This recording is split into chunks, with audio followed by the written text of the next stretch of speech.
ಅರ್ಥೋಯಂ ಬ್ರಹ್ಮಸೂತ್ರಾಣಾಂ ಭಾರತಾರ್ಥ ವಿನಿರ್ಣಯ ಗಾಯತ್ರಿ ಭಾಷ್ಯರೂಪೋಸೋ ವೇದಾರ್ಥ ಪರಿಬೃಂಹಿತಃ ಪುರಾಣಾನಾಂ ಸಾರರೂಪಃ ಸಾಕ್ಷಾತ್ ಭಗವತೋದಿತಃ ದ್ವಾದಶ ಸ್ಕಂಧ ಸಂಯುಕ್ತಃ ಶತವಿಚ್ಛೇದ ಸಂಯುತಃ ಗ್ರಂಥೋಷ್ಟಾದಶ ಸಹಸ್ರಃ ಶ್ರೀಮದ್ಭಾಗವತಾಭಿಧಃ ಇತಿ ಗರುಡಪುರಾಣೆ श्रूयमाणाः श्लोकाः ये भागवततात्पर्ये आचार्येण उदाहृताः तेषु इदं भागवतं नाम ब्रह्मसूत्राणाम् अर्थं प्रपञ्चयति। भारतस्य अज्ञातानपि अर्थान् कदाचित् निर्णाययति, कदाचित् भारतमेव भागवतस्य अर्थानपि निश्चाययति। गायत्र्यां यानि दशपदानि वर्तन्ते तैः पदैः वर्ण्यमानान् भगवतः अवतारान् भागवतमपि मत्स्यकूर्मादीन् विविधेषु स्कन्धेषु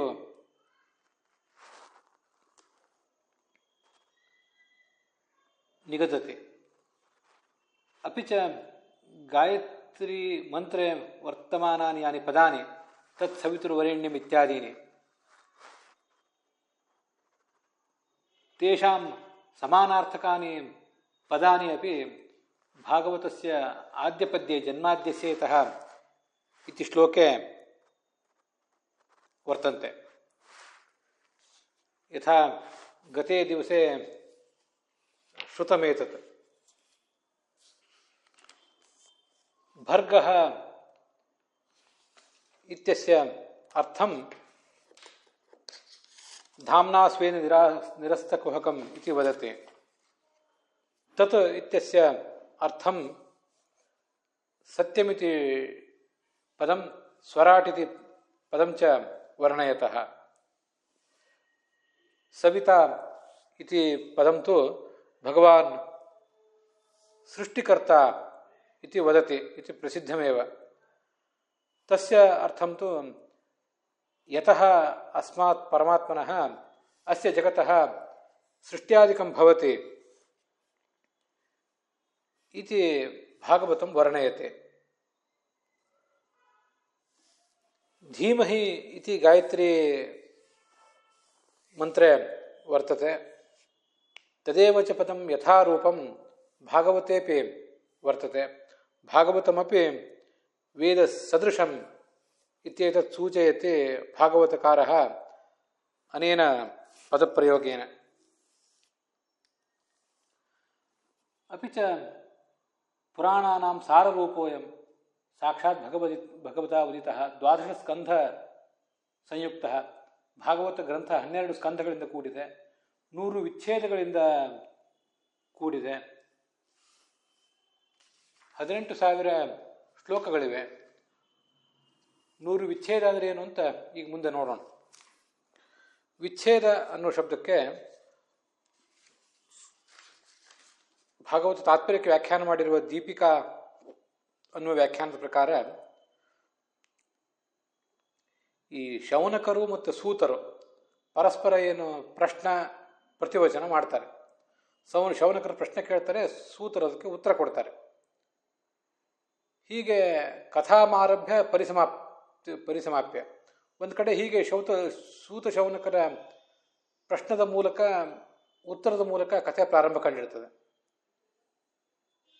ಅಲ್ಲಿ ಮತ್ತೆ ಕಥಾ ಪರಿಸಮಾಪ್ತ ಆಗಿರ್ತದೆ. ಅದನ್ನು ಒಂದನ್ನು ಉತ್ಕ್ಷೇಪ ಅಂತ ಕರೀತಾರಂತೆ. ಅಂಥ 100 ವಿಚ್ಛೇದಗಳು ಇದರಲ್ಲಿವೆ ಅಂತ ಆ ದೀಪಿಕಾ ಅನ್ನೋ ವ್ಯಾಖ್ಯಾನ ಹೇಳ್ತದೆ. ಆದರೆ ಪ್ರಕಾಶಿಕಾ ಅನ್ನುವಂಥ ಮತ್ತೊಂದು ವ್ಯಾಖ್ಯಾನ ಭಾಗವತ ತಾತ್ಪರ್ಯಕ್ಕೆ ಅದ್ರ ಬಗ್ಗೆ ಏನೂ ಹೇಳೋದಿಲ್ಲ. ಮತ್ತು ಯಾದವಾರ್ಯರು ಕೂಡ ಭಾಗವತ ತಾತ್ಪರ್ಯದ ಮಾತುಗಳನ್ನು ಅಲ್ಲಲ್ಲಿ ವ್ಯಾಖ್ಯಾನಿಸಿದ್ದಾರೆ. ಅವರಾದರೂ ಸ್ಕಂಧ ವಿಚ್ಛೇದ ಶಬ್ದಾರ್ಥವು ಗ್ರಂಥಾಂತರಾತ್ ಅವಗಂತವ್ಯವು. ಈ ಸ್ಕಂಧ ಮತ್ತು ಗ್ರಂಥ, ಸ್ಕಂಧ ಮತ್ತು ವಿಚ್ಛೇದ ಇನ್ನೂ 2 ಶಬ್ದಗಳಿಗೆ ಅರ್ಥವನ್ನು ಬೇರೆ ಗ್ರಂಥಗಳ ಮೂಲಕನೇ ನೀವು ತಿಳ್ಕೊಳ್ಬೇಕು ಅಂತ ಹೇಳಿ ಬಿಟ್ಟುಬಿಡ್ತಾರೆ. ಸ್ಕಂಧ ಅನ್ನೋದಕ್ಕಂತ ನಮ್ಗೆ ಅರ್ಥ ಗೊತ್ತಿದ್ದೇ ಇದೆ, 12 ಸ್ಕಂಧಗಳು ಅಂತ ಅರ್ಥ. ವಿಚ್ಛೇದ ಅಂದರೆ ಏನು ಅರ್ಥ ಅಂತ ನಮಗೆ ಗೊತ್ತಾಗೋದಿಲ್ಲ. ಅದನ್ನು ಬೇರೆ ಗ್ರಂಥದಿಂದ ತಿಳಿಬೇಕು ನೀವು ಅಂತ ಯಾದವಾರ್ಯರ ಅಭಿಪ್ರಾಯ ಇದ್ದಂತೆ ಕಾಣಿಸ್ತದೆ.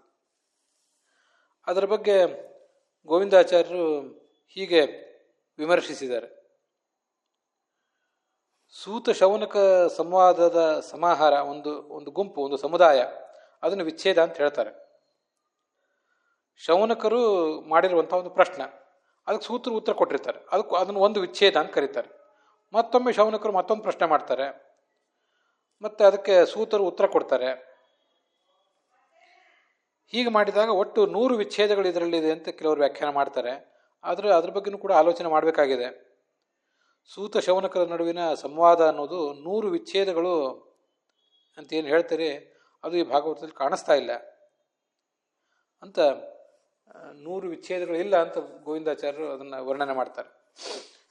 ಮತ್ತು ಸೂತ ಶೌನಕರ ನಡುವಿನ ಒಂದು ಪ್ರಶ್ನೆ, ಒಂದು ಉತ್ತರ, ಇಂಥದ್ದು 100 ಆಗ್ತದೋ ಇಲ್ಲೋ ಅಂತ ನಾನು ಏನು ಲೆಕ್ಕ ಹಾಕ್ಲಿಕ್ಕೆ ಹೋಗಲಿಲ್ಲ. ಅನೇಕ ಬಾರಿ ಇಂಥ ಲೆಕ್ಕಾಚಾರಗಳನ್ನು ನಾನು ಮಾಡಿರ್ತೇನೆ, ಅದು ಮನಸ್ಸಿಗೆ ಸಮಾಧಾನ ಆಗಲಿ ಅಂತ. ಆದರೆ ಇಲ್ಲೇನು ಮಾಡ್ಲಿಕ್ಕೆ ಹೋಗಲಿಲ್ಲ ನಿಜ ಹೇಳಬೇಕು ಅಂದರೆ. ಯಾಕೆಂದರೆ ಅಂಥದ್ದು ಇಲ್ಲ, ಅಷ್ಟು ವಿಚ್ಛೇದಗಳಿಲ್ಲ ಅಂತ ಗೋವಿಂದಾಚಾರ್ಯ ಹೇಳಿದ್ದಾರೆ. ಹಾಗಾದರೆ ಏನು ಶತ ಅಂದರೆ ಬಹಳ ಅಂತ ಅರ್ಥ ಮಾಡೋಣ ಹೇಗೆ? ನಚ ಶತಮಿತಿ ಬಹುತ್ವಾರ್ಥಕಂ ಬಹುತ್ವ ಮಾತ್ರಾರ್ಥಕಂ. ಶತವಿಚ್ಛೇದ ಅಂದರೆ 100 ಪ್ರಶ್ನೆಗಳು, 100 ಪ್ರಶ್ನೆಗಳನ್ನು ಶೌನಕರು ಮಾಡಿದ್ದಾರೆ, ಸೂತ್ರ ಉತ್ತರ ಕೊಟ್ಟಿದ್ದಾರೆ. ಈಗ ಅರ್ಥನ ಅಂದರೆ ಹಿಂದೆ ಎಲ್ಲ ಕಡೆ ಅಲ್ಲಿ 12 ಅಂತ ಬಂದಿದೆ. 12 ಅಂತ ಬಂದಲ್ಲಿ ನಿರ್ದಿಷ್ಟವಾಗಿ 12 ಅಂತ ಅರ್ಥ. ಮತ್ತು ಅಷ್ಟಾದಶ ಸಹಸ್ರ ಅಂತ ಮುಂದಿದೆ, ಅದಕ್ಕೆ 18,000 ಅಂತ ಅರ್ಥ, 18,000 ಶ್ಲೋಕ ಅಂತಲೇ ಅರ್ಥ. ಅಲ್ಲೆಲ್ಲ ನಿರ್ದಿಷ್ಟ ಸಂಖ್ಯೆಯೇ ವಿವಕ್ಷಿತ ಆಗಿರುವಾಗ ಇಲ್ಲಿ ಒಂದು ಕಡೆ ಮಾತ್ರ ಶತ ಅಂದರೆ 100 ಬಹಳ ಅಂತ ಅರ್ಥ ಮಾಡೋದು ಅಷ್ಟು ಯೋಗ್ಯವಾಗಿ ಕಾಣಿಸೋದಿಲ್ಲ. ಅದರಿಂದ ಶತ ಅಂದರೆ ಏನಂತ ಅರ್ಥ ಮಾಡಬೇಕು ಅಂತ ಒಂದು ಗೊಂದಲನೇ ಉಳಿತದೆ. ಕೇವಲ ಕಥಾ ವಿಚ್ಛೇದ ವಿಚ್ಛೇದ ಇತಿ ವಕ್ತವ್ಯಮಿತಿ ಭಾತಿ. ವಿಚ್ಛೇದ ಅಂದರೆ ಕಥೆಗಳು, ಪ್ರಕರಣಗಳು. ಆದ್ದರಿಂದ 100 ಕಥೆಗಳು, 100 ವಿಷಯಗಳು ಇಷ್ಟೇ ಅರ್ಥ ಅಂತ ಹೀಗೆ ಗೋವಿಂದಾಚಾರ್ಯ ಅವ್ರ ಬಗ್ಗೆ ಅಭಿಪ್ರಾಯ ಪಟ್ಟಿದ್ದಾರೆ. ವಿಚ್ಛೇದ ಅಂದರೆ ಒಂದೊಂದು ಭಾಗ ಅಂತ ಅರ್ಥ. ವಿಚ್ಛೇದ ಅಂದರೆ ತುಂಡರಿಸುವಿಕೆ ಅಂತ ಅರ್ಥ ಶಬ್ದದ ದೃಷ್ಟಿಯಿಂದ. ವಿ ಅಂತ ಪೂರ್ವಕ ಛಿದ ಧಾತುವಿಗೆ ತುಂಡರಿಸುವಿಕೆ ಅಂದರೆ ಭಾಗಗಳು, ಸಣ್ಣ ಸಣ್ಣ ಭಾಗಗಳು ಅಂತ ಅರ್ಥ. 100 ಭಾಗಗಳು, 100 ಭಾಗಗಳು. ಆ 100 ಭಾಗಗಳು ಅಂತ ಹೇಳಿದಾಗ ಕೆಲವು ಕಡೆ ಇನ್ನೂ ಹೆಚ್ಚಿನ ಭಾಗಗಳು ಇದ್ದಿರಬಹುದು, ಅಥವಾ 100 ಇದ್ದಿಲ್ಲದೆ ಇರಬಹುದು. ಆದ್ದರಿಂದ 100 ಪ್ರಧಾನವಾದ ಭಾಗಗಳು ಭಾಗವತದಲ್ಲಿ ತುಂಬ ಮಹತ್ವದ್ದು ಅಂತ ನಾವು ಗಮನಿಸಿ ನೆನಪಿಟ್ಟುಕೊಳ್ಬೇಕಾದಂಥ ಅಥವಾ ಮೇಲಿನ ಮೇಲೆ ಪಾರಾಯಣ ಮಾಡಬೇಕಾದಂಥ ಭಾಗಗಳೇನಿವೆ ಅವು 100 ಭಾಗಗಳು ಅಂತ ಹೀಗೆ ಒಂದು ತಾತ್ಪರ್ಯ ಕಾಣಿಸ್ತದೆ. ಅದು ಬಿಟ್ಟು ಹೆಚ್ಚಿಂದ ಏನು ಅರ್ಥ ನಮ್ಗೆ ಅದರಿಂದ ತಿಳಿಯೋದಿಲ್ಲ. ಪುರಾಣಿಕಾಚಾರ್ಯರು ತಮ್ಮ ಕನ್ನಡದ ಅನುವಾದದಲ್ಲಿ 344 ಅಧ್ಯಾಯಗಳಿಂದ ಕೂಡಿದ್ದು ಅಂತ ಹೀಗೆ ಅರ್ಥ ಮಾಡಿದ್ದಾರೆ. ಅವ್ರು ಹಾಗೆ ಅರ್ಥ ಮಾಡಲಿಕ್ಕೆ ಏನು ಕಾರಣ ಅಂದರೆ, ಪಾಂಗರಿ ಶ್ರೀನಿವಾಸಾಚಾರ್ಯರದು ವಿರೋಧೋದ್ಧಾರ ಅಂತ ಒಂದು ಗ್ರಂಥ, ಶಾಸ್ತ್ರದಲ್ಲಿ ಬೇರೆ ಬೇರೆ ಕಡೆ ಅಲ್ಲಲ್ಲಿ ಬರುವಂಥ ವಿರೋಧಗಳನ್ನೆಲ್ಲ ಪರಿಹರಿಸಿದಂಥ ಒಂದು ಗ್ರಂಥ ಅದು. ಇಲ್ಲಿ ಶತವಿಚ್ಛೇದ ಅಂತಿದೆಯಲ್ಲ, ಶತ ಅಂದರೆ ಬರೇ 100 ಅಂತ ಅರ್ಥ ಅಲ್ಲ, ಶತಗಳು 100ಗಳು ಅಂತ ಅರ್ಥ. 100ಗಳು ಎಷ್ಟು 100ಗಳು? 100 ಅಂದರೆ ಒಂದೇ ಆಯಿತು, 200 ಅಂದರೆ ದ್ವಿವಚನ ಆಯಿತು, 100ಗಳು ಅಂದರೆ ಬಹುವಚನ ಅಂತ ತಿಳ್ಕೊಳ್ಳೋಣ. 3 ಶತಗಳು. ಯಾಕೆಂದರೆ ಈ ಬಹುಶತ ಅಂತ ಹೀಗೆ ಹೇಳಿದಾಗ ಪೂರ್ವಮೀಮಾಂಸಾದಲ್ಲಿ ಒಂದು ಕಡೆ ಹೀಗೆ ಹೇಳಿದಾರಂತೆ, ಕಪಿಂಜಲ ಅಧಿಕರಣ ನ್ಯಾಯ ಅಂತ ಒಂದು ನ್ಯಾಯ ಉಪಯೋಗ ಮಾಡ್ತಾರಲ್ಲಿ. ಆ ನ್ಯಾಯಕ್ಕನುಸಾರವಾಗಿ ಬಹು ಅಂದರೆ ಎಷ್ಟು ಅಂತ ಹೇಳದೇ ಇದ್ದಲ್ಲಿ 3 ಅಂತ ಇಟ್ಕೋಬೇಕು ಅಂತ ಆ ಮೀಮಾಂಸಾದಲ್ಲಿ ತೀರ್ಮಾನ ಮಾಡಿದ್ದಾರಂತೆ. ಆದ್ದರಿಂದ ಇಲ್ಲಿಯೂ ಕೂಡ ಬಹುಶತ ಅಂದರೆ ಎಷ್ಟು ಅಂದರೆ 300 ಅಂತ ಅರ್ಥ ಇಟ್ಕೋಬೇಕು ಅಂತಾರೆ. ಸರಿ, ಮುಂದೆ ವಿಚ್ಛೇದ ಅಂತಿದೆಯಲ್ಲ, ಆ ವಿಚ್ಛೇದ ಎಂಬಲ್ಲಿ ವಿ ಅನ್ನುವುದು 4 ಅನ್ನೋದನ್ನು ಸೂಚನೆ ಮಾಡ್ತದೆ. ಯಾಕೆಂದರೆ ಈ ವರ್ಗೀಯ ಅಕ್ಷರಗಳು, ಕದಿಂದ ಮದವರೆಗೆ ವರ್ಗೀಯ ಅಕ್ಷರಗಳು, ಅವು ಕಕಾರದ 5, ಚಕಾರದ 5, ತಕಾರದ 5 ಹೀಗೆ 5 5 25 ಅವೆಲ್ಲವೂ 1ರಿಂದ 25 ಸೂಚನೆ ಮಾಡ್ತವೆ. ಈ ಎರಲವ ಶಶಸಹ ಇತ್ಯಾದಿಗಳೇನಿವೆ ಇವೆಲ್ಲ ಅವರ್ಗೀಯ ಅಕ್ಷರಗಳು. ಅವರ್ಗೀಯ ಅಕ್ಷರಗಳದ್ದು ಇನ್ನೊಂದು ಗುಂಪು. ಅದರಲ್ಲಿ ಯ ಅಂದರೆ 1, ರ ಅಂದರೆ 2, ಲ ಅಂದರೆ 3, ವ ಅಂದರೆ 4 ಅಂತ ಅರ್ಥ. ಇಲ್ಲಿ ವಿಚ್ಛೇದ ಅನ್ನುವಲ್ಲಿ ಅದು ವ ಆದ್ದರಿಂದ ಅದು 4 ಅನ್ನೋದನ್ನು ಸೂಚನೆ ಮಾಡ್ತದೆ. ಅದನ್ನು ಇನ್ನೊಂದ್ಸರಿ ಆವೃತ್ತಿ ಮಾಡ್ಕೋಬೇಕಂತೆ. 4 4 ಅಂತ ಇಟ್ಕೋಬೇಕು. ವಿವಿಚ್ಛೇದ ಅಂತ ಇಟ್ಕೋಬೇಕಂತೆ. ಹೀಗೆ ವಿವಿಚ್ಛೇದ ಶತವಿಚ್ಛೇದ ಅಲ್ಲ, ಶತವಿವಿಚ್ಛೇದ ಅಂತ ಅರ್ಥ. ಅಂದರೆ 4 4 ಅಂತ ಹೀಗಾಗ್ತದೆ. 44 ಅಂತ ಅದರ ಅರ್ಥ ಆಗ್ತದೆ. ಒಟ್ಟು 344 ಛೇದಗಳು ಅಂದರೆ ಪರಿಚ್ಛೇದಗಳು ಅರ್ಥಾತ್ ಅಧ್ಯಾಯಗಳು. ಒಟ್ಟು 12 ಸ್ಕಂದಗಳಲ್ಲಿ 344 ಅಧ್ಯಾಯಗಳಿವೆ ಅಂತ ಅವರು ವ್ಯಾಖ್ಯಾನ ಮಾಡ್ತಾರೆ. ವಿವಿಚ್ಛೇದ ಅಂತಿದ್ದದ್ದು ವಿಚ್ಛೇದ ಅಂತ ಹೇಗಾಯಿತು, ಒಂದು ವಿಗೆ ಲೋಪ ಹೇಗಾಯಿತು ಅಂದರೆ ಸಮಾನೇ ಲೋಪ. ಯಾವುದಾದ್ರು ಒಂದು ಶಬ್ದದಲ್ಲಿ ಸಮಾನ ಅಕ್ಷರಗಳು ಬಂದರೆ ಅದರಲ್ಲಿ ಒಂದು ಅಕ್ಷರ ಲುಪ್ತಾಗಿ ಇನ್ನೊಂದು ಅಕ್ಷರ ಮಾತ್ರ ಉಳಿತದೆ ಅಂತ ಒಂದು ನಿಯಮ. ಆ ಥರ ಇಲ್ಲಿಯೂ ಕೂಡ ವಿವಿಚ್ಛೇದ ಅನ್ನುವಲ್ಲಿ ವಿ ಹೊರಟೋಗಿದೆ, ಇನ್ನೊಂದು ವಿ ಮಾತ್ರ ಉಳಿದಿದೆ. ಆದ್ದರಿಂದ ವಿಚ್ಛೇದ ಅಂತ ಮಾತ್ರ ಉಳಿದಿದೆ. ಒಟ್ಟು 344 ಅಧ್ಯಾಯಗಳು.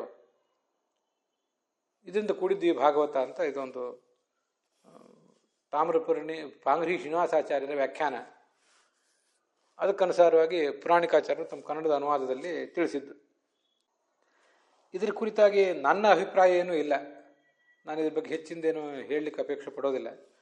ಮತ್ತು ಅದನ್ನೆಲ್ಲ ಅಧ್ಯಾಯಗಳನ್ನು 344 ಅಧ್ಯಾಯ ಇದೆಯೋ ಇಲ್ವೋ ಅದನ್ನೆಲ್ಲ ನಾನು ಏನು ಲೆಕ್ಕ ಮಾಡಲಿಕ್ಕೆ ಹೋಗಲಿಲ್ಲ. ಅಷ್ಟು ಸುಲಭವಾಗಿ ತೀರ್ಮಾನ ಆಗೋ ವಿಷಯ ಅಲ್ಲ. ಒಬ್ಬೊಬ್ಬರು ಹೀಗೆ ಹೇಳಿದ್ದಾರೆ ಅಂತ ತಿಳ್ಕೊಂಡು ಈ ಅಂಕಿ ಸಂಖ್ಯೆಗಳಿಗಿಂತ ಹೆಚ್ಚಾಗಿ ಭಾಗವತದ ಒಳಗಿರುವಂತಹ ಸಂದೇಶಗಳನ್ನು ಆಲಿಸೋಣ ಅಂತ ನನಗೆ ಕಂಡಿತು. ಅಲ್ಲಿಗೆ ಆ ಶತವಿಚ್ಛೇದ ಅನ್ನೋದನ್ನು ನಾನು ನೋಡಿ ಮುಗಿಸಿದ್ದೀನಿ. ಅಲ್ಲಿಗೆ ಆ 1ನೇ ಸ್ಕಂದದಲ್ಲಿ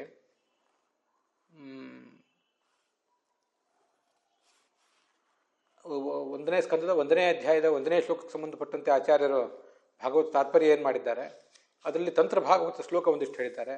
ಆಮೇಲೆ ಭಾಗವತದ ಮತ್ತು ಗರುಡ ಪುರಾಣದ ಶ್ಲೋಕಗಳನ್ನು ಒಂದಿಷ್ಟು ಹೇಳಿದ್ದಾರೆ. ಅದನ್ನೆಲ್ಲ ನಾವು ನೋಡಿ ಮುಗಿಸಿದಂತಾಯಿತು.